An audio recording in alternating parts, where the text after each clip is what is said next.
अपनी पाठशाला में आपका स्वागत है।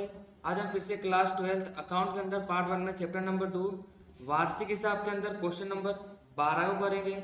तो क्वेश्चन नंबर 12 में पढ़ लेता हूँ।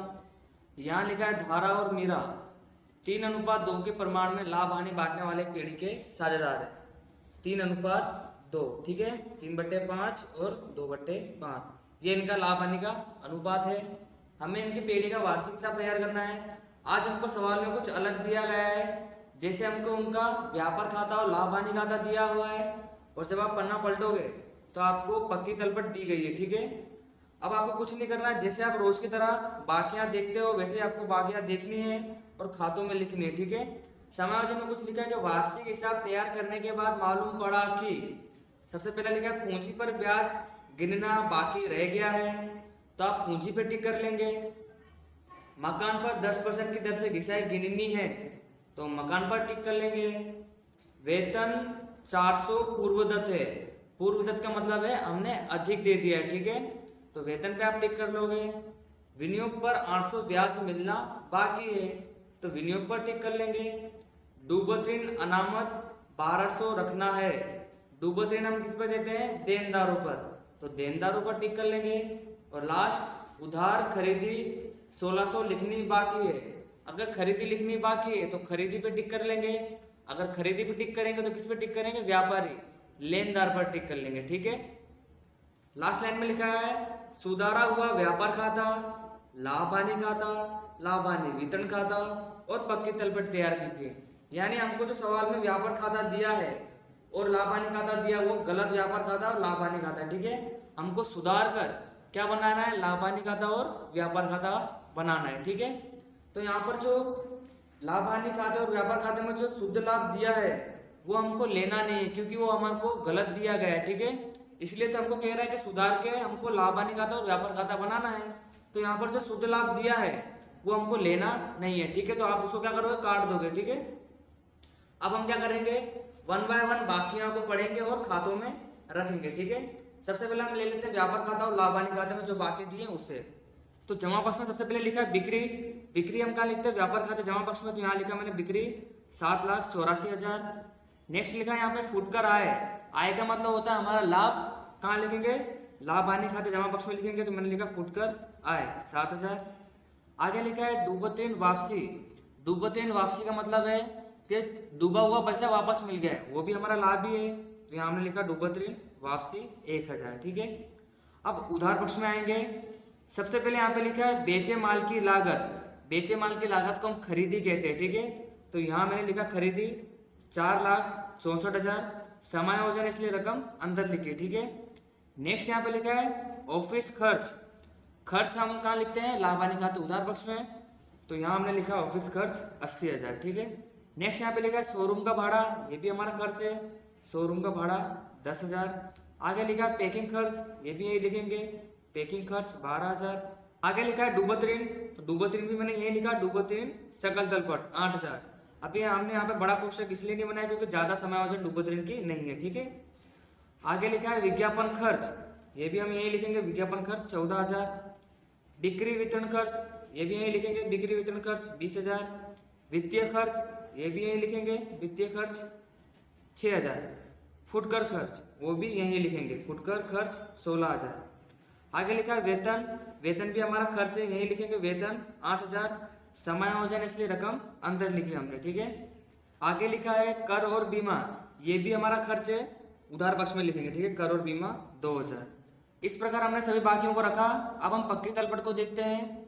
सबसे पहले हम देखेंगे संपत्ति लेना पक्ष। मकान 2,40,000 संपत्ति लेना में लिखेंगे, ठीक है, समायोजन है। प्लांट यंत्र संपत्ति हमारी 20,000। फर्नीचर ये भी हमारी संपत्ति है 20,000। आगे लिखा है विनियोग, ये भी हमारी संपत्ति है, समायोजन इसलिए रकम अंदर लिखी, ठीक है। आगे लिखा रोकड़ शेष, ये हमारी संपत्ति है, रोकड़ शेष 10,000। नेक्स्ट है बैंक शेष, ये भी हमारी संपत्ति है 25,000। लेनी हुंडी, लेनी हुंडी भी हमारी संपत्ति है 5,000। और लास्ट देनदार, देनदार भी हमारी संपत्ति है 56,000, रकम अंदर लिखी, समायोजन है, ठीक है। अब हम देखेंगे पूंजी दायित्व पक्ष। पूंजी दायित्व पक्ष में सबसे पहले लिखा है धारा। धारा की पूंजी लिखी है और शुद्ध लाभ हमें लेना नहीं है, ठीक है, वो गलत है इसलिए। और लिखा है आहरण, तो पूंजी हमने कहाँ लिखी, पूंजी दायित्व पक्ष में 1,60,000 और आहरण लिखा हमने 48,000 उधार पक्ष में, ठीक है। और नेक्स्ट मीरा लिखा है, मीरा की पूंजी थी 1,20,000 और शुद्ध लाभ हमको लेना नहीं और आहरण कितना उसका 24,000, तो हमने लिया 24,000, ठीक है। लेनदार, लेनदार हमारा दायित्व है, पूंजी दायित्व पक्ष में लिखेंगे, तो यहाँ हमने लिखा लेनदार 32,000, समायोजन इसलिए रकम अंदर लिखी, ठीक है। लास्ट देनी हुंडी, देनी हुंडी हमारा दायित्व है 8,000। तो इस प्रकार हमने सभी बाकियों को खातों में रखा। अब हम क्या करेंगे, समायोजनों को सोल्व करेंगे, ठीक है। सबसे पहले देखिए पूंजी पर 5% ब्याज गिनना बाकी रह गया है। अगर गिनना बाकी रह गया तो हम पूंजी पर ब्याज दे देंगे, ठीक है। तो ये रही हमारी पूंजी, यहाँ ही लिखेंगे हम पूंजी पर ब्याज 5% आप निकालोगे इन दोनों रकम का, ठीक है। यहाँ पर आएगा 8,000 और यहाँ पर आएगा 6,000, ठीक है। इस प्रकार हमने पूंजी पर ब्याज निकाला। अब इसके दूसरे असर कहाँ लिखेंगे, लाभ हानि वितरण खाते उधार पक्ष में लिखेंगे, ठीक है। यहाँ लिखेंगे पूंजी पर ब्याज 8,000 6,000, ठीक है। दोनों का टोटल कर देंगे, बाहर लिख देंगे 14,000। तो इस प्रकार हमने पहली समायोजन सोल्व करी। दूसरे समायोजन में लिखा है मकान पर 10% की दर से घिसाई गिनी है, हमें घिसाई गिननी है मकान पर। तो ये रहे हमारे मकान, माइनस करेंगे घिसाई, 2,40,000 का 10% 24,000, ठीक है। माइनस कर दोगे आप इसको, 2,16,000, ठीक है। अब इसकी दूसरी असर कहाँ जाएगी, लाभ हानि खाते उधार पक्ष में। तो यहाँ लिखेंगे मकान पर घिसाई 24,000। तीसरे समायोजन में लिखा है वेतन 400 पूर्वदत्त है। पूर्वदत्त का मतलब होता है पहले से हमने चुका दिया है, यानी अधिक चुका दिया है, ठीक है। अगर अधिक चुकाया है तो हम क्या करेंगे, वापस लेंगे यानी माइनस करेंगे, ठीक है। यहाँ करेंगे माइनस अधिक, कितना है 400, 8,000 में से 400 माइनस कर देंगे 7,600। अब हम इसकी दूसरी एंट्री का देंगे, हमारा लेना बनता है संपत्ति लेना पक्ष में। तो यहाँ हम लिखेंगे पूर्वदत्त वेतन 400। चौथी समायोजन विनियोग पर 800 ब्याज मिलना बाकी है। अगर ब्याज मिलना बाकी है तो प्लस कर देंगे, प्लस ब्याज विनियोग में प्लस करेंगे 800, कितना हो जाएगा 24,800। अगर मिलना बाकी है तो हमारे लिए क्या है, लाभ है। लाभ हानि खाते का करेंगे हम जमा पक्ष में लिखेंगे, ठीक है। यहाँ लिखेंगे विनियोग का ब्याज 800 रुपये, ठीक है। 5वें नंबर के समायोजन डूबत ऋण अनामत 1200 रखना है। तो डूबत ऋण अनामत हम किस में से माइनस करते हैं, देनदार में से। तो ये रहे हमारे देनदार, माइनस कर देंगे डूबत ऋण अनामत, कितना है 1200।